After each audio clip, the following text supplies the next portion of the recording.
उपमुख्यमंत्री सुनेत्रा पवार आज बारामती विधानसभा पोटनिवडणुकीसाठी उमेदवारी अर्ज दाखल करणार आहेत। सध्या त्या बारामतीमध्ये आहेत। काटेवाडीमध्ये जाऊन त्यांनी सासूबाईंचा अर्थात अजित पवार यांच्या आईंचे आशीर्वाद घेतलेले आहेत। त्यानंतर कण्हेरी इथं जाऊन त्या हनुमंतरायाचं दर्शन घेतील। त्यानंतर छत्रपती शिवरायांच्या पुतळ्याला पुष्पहारही अर्पण केला जाईल। एक कार्यकर्ता मेळावा बारामतीमध्ये पार पडणार आहे, ज्या कार्यकर्ता मेळाव्याला स्वतः सुनेत्रा पवार संबोधित करणार आहेत। दरम्यान या सगळ्यामध्ये सुनेत्रा पवार यांच्यासोबत आपल्याला त्यांचे दोन्ही पुत्र पार्थ पवार आणि जय पवार सोबत असल्याचं दिसतंय। त्यांच्या सुनबाई सुद्धा सोबत असल्याचं दिसतंय। आणि कार्यकर्ता मेळाव्यामध्ये सुनेत्रा पवार कार्यकर्त्यांशी पदाधिकाऱ्यांशी नेमकं काय बोलणार हे पाहणं अत्यंत महत्त्वाचं असणार आहे। दुसरीकडे या निवडणुकीचा राजकीय विचार करायचा झाला तर काँग्रेसनं उमेदवारी जाहीर केलेली आहे। लक्ष्मण हाके अपक्ष म्हणून निवडणुकीच्या रिंगणात उतरण्याच्या तयारीत आहेत, त्यामुळे राजकीय अँगल सुद्धा पाहणं महत्त्वाचं।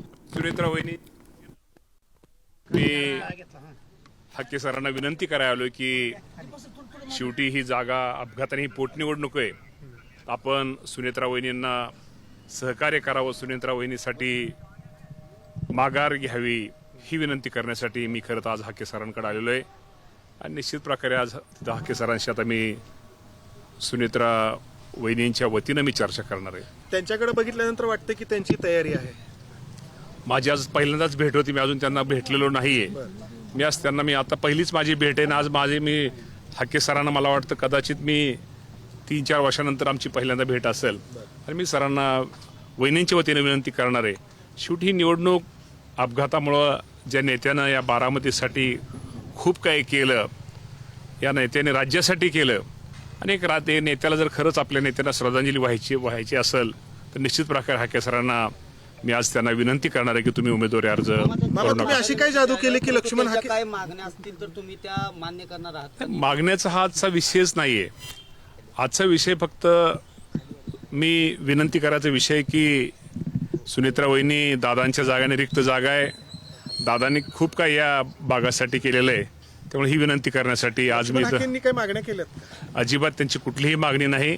शेवटी मागणी नाही म्हणजे मागण्या मी भेटणार आहे त्यांना, पण त्यांची कुठलीही मागणी नसावी ना आजचा मागणीचा आणि ह्याचा आजचा विषयच नाही। आजचा फक्त माझा मी विनंती करायला आलेलो आहे। मी आज काय दुसरा कुठला विषय नाही। काँग्रेस पण अर्ज भरतंय, त्यांच्यासाठी विनंती तुम्ही वारंवार मी काँग्रेस साहेबांना सुद्धा, आमचे तटकरे साहेब हे जे राज्याचे नेते ते पण बोलतायत। आम्ही पण निश्चित प्रकारे मी आकाश मोरेंशी बोलेल, कारण आकाश मोरेंना विनंती, शेवटी आकाश मोरेंना माहिती आहे की बारामतीमध्ये जो विकास आहे, बारामतीमध्ये जी प्रगती राज्याची तर आहेच, पण बारामतीमध्ये जिथं आकाश मोरे ज्या एरियामध्ये अशोकनगरमध्ये राहतात त्यांना बाहेर आल्यानंतर दादांनी काय केलंय हे आकाशना पण माहिती आहे। तो आकाश पण निश्चित प्रकारे सुनेत्रा वहिनींसाठी दादांच्या कामासाठी नक्की निश्चित प्रकारे काँग्रेस पक्ष हा शेवटी आकाश मोरेंचा विषय नाही, हा काँग्रेस पक्षाचा विषय, तो राष्ट्रीय पक्ष आहे। त्यामुळे आमचे तटकरे साहेब प्रफुल्लभाई त्या बाबतीमध्ये त्यांच्या राष्ट्रीय नेत्यांशी बोलतील। काँग्रेसचा आक्षेप हा आहे की तुम्ही भाजप सोबत आहात म्हणून ते ही पोटनिवडणूक लढवण्याचा निर्णय घेतला। आजची निवडणूक शेवटी महायुतीतनं शेवटी सुनेत्रा वहिनी उमेदवार आहेत। कोण कुठं पक्षाच्यापेक्षा आज आपण व्यक्ती म्हणून सुनेत्रा वहिनींना पाठिंबा हा दिला पाहिजे आणि दादांना खरंच श्रद्धांजली बारामतीकडे वाहिली पाहिजे। आज उमेदवारी अर्ज तुम्हाला आता बिनविरोध करण्यासाठी आम्ही प्रयत्न करतोय। शेवटी ऐकणं ना ऐकणं शेवटी लोकांचं, शेवटी त्या उमेदवारांचं काम आहे।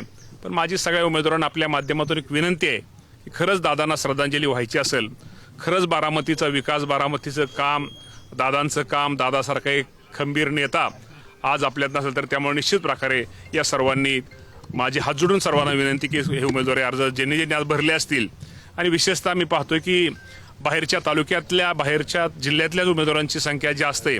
मी त्यांना विनंती की त्यांनी खरं तर यावं आणि बारामतीचा विकास बघावा, बारामतीची प्रगती पाहावी आणि जनतेच्या मनातलं त्यांनी जनतेचं मन ओळखावं आणि एक शेवटी दादांना खरंच श्रद्धांजली व्हायची असेल त्या सर्वांना एक विनंती की सर्वांनी उमेदवारी अर्ज मागे घ्यावे। आज अर्ज भरण्यासाठी कोण कोण येणार आहेत? अर्ज भरण्यासाठी आज निश्चित प्रकारे राज्यातले अनेक महायुतीचे नेते आज इथं येतील आणि वहिनींचा फॉर्म साधारणतः 12:30-1 वाजता फॉर्म आम्ही तो भरतो। महायुतीचे नेते येतील, मात्र रोहित दादा येणार आहेत का, युगेंद्र दादा येणार आहेत का? मी या बाबतीमध्ये माझी त्यांच्याशी कोणाशी चर्चा झालेली नाही, परंतु या बाबतीमध्ये निश्चित प्रकारे पवार कुटुंबियाच्या वतीनं कुणीतरी चर्चा केलेली असावी।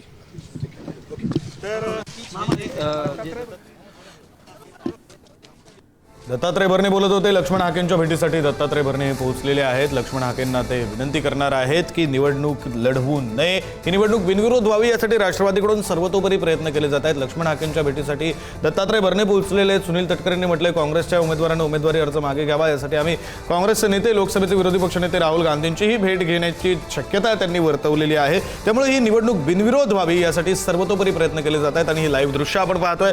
दत्तात्रय भरणे, दत्तामामा भरणे हे लक्ष्मण हाके, ओबीसी नेते लक्ष्मण हाकेंच्या भेटीसाठी म्हणून पोहोचलेले आहेत. लक्ष्मण हाकेंनी बारामती विधानसभेची पोटनिवडणूक लढवू नये यासाठी विनंती करण्यासाठी म्हणून पोहोचलेले आहेत. आपण हे दृश्य पाहतोय. लक्ष्मण हाके यांची भेट दत्तात्रय भरणे घेत आहेत. सुनेत्रा पवार या पोटनिवडणूक लढवणार आहेत. अजित पवारांच्या मृत्यूनंतर रिक्त झालेल्या जागी पोटनिवडणूक लागलेली आहे. सुनेत्रा पवार उपमुख्यमंत्री झाल्यात आणि या रिक्त जागी सुनेत्रा पवार या निवडणूक लढवणार आहेत. आज त्या उमेदवारी अर्ज दाखल करणार आहेत आणि त्यासोबतच काँग्रेसनं उमेदवार जाहीर केलेला आहे. ओबीसी आंदोलक, ओबीसी नेते लक्ष्मण हाके आपली उमेदवारी दाखल करणार आहेत. बहुधा ते अपक्ष म्हणून निवडणूक लढवतील अशी जास्तीची शक्यता दिसते. मात्र त्यांनी निवडणूक लढवू नये यासाठी विनंती करण्यासाठी म्हणून दत्तात्रय भरणे हे लक्ष्मण हाकेंच्या भेटीसाठी पोहोचलेले आहेत. ही लाईव्ह दृश्य आपण पाहतोय. राष्ट्रवादीचे नेते दत्तामामा भरणे हे लक्ष्मण हाकेंच्या भेटीसाठी पोहोचलेले आहेत. ही निवडणूक बिनविरोध पार पडावी यासाठी दत्तात्रय भरणे यांच्याकडून लक्ष्मण हाकेंची भेट घेतली जाते आणि राष्ट्रवादीचे सर्वच नेते सर्वतोपरी प्रयत्न यासाठी करतायत ही निवडणूक बिनविरोध व्हावी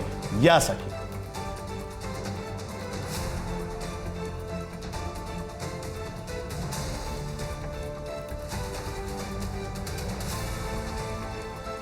मोठ्या घडामोडी घडता आहेत. राज्याच्या राजकारणासाठी महत्त्वाची बातमी आहे. सुनेत्रा पवार या आज आपला उमेदवारी अर्ज दाखल करणार आहेत. बारामती विधानसभा निवडणुकीच्या बारामती विधानसभेच्या पोटनिवडणुकीसाठी म्हणून सुनेत्रा पवार आपला उमेदवारी अर्ज दाखल करणार आहेत आणि तत्पूर्वी काँग्रेसनं उमेदवार जाहीर केलेला आहे. ओबीसी आंदोलक, ओबीसी नेते लक्ष्मण हाके हे उमेदवारी अर्ज दाखल करणार आहेत आणि त्यामुळं त्यांनी उमेदवारी अर्ज भरू नये, त्यांनी निवडणूक लढवू नये, ही निवडणूक बिनविरोध पार पडावी यासाठी म्हणून दत्तात्रय भरणे, दत्तामामा भरणे, राष्ट्रवादी, अजित पवारांचे राष्ट्रवादी काँग्रेसचे नेते हे लक्ष्मण हाकेंच्या भेटीसाठी पोहोचलेले आहेत. दरम्यान काँग्रेसनेही उमेदवार देऊ नये यासाठीही राष्ट्रीय स्तरावर प्रयत्न केले जाणार आहेत. एकंदरीत ही निवडणूक बिनविरोध पार पडावी यासाठी राष्ट्रवादीकडून सर्वतोपरी प्रयत्न केले जात आहेत.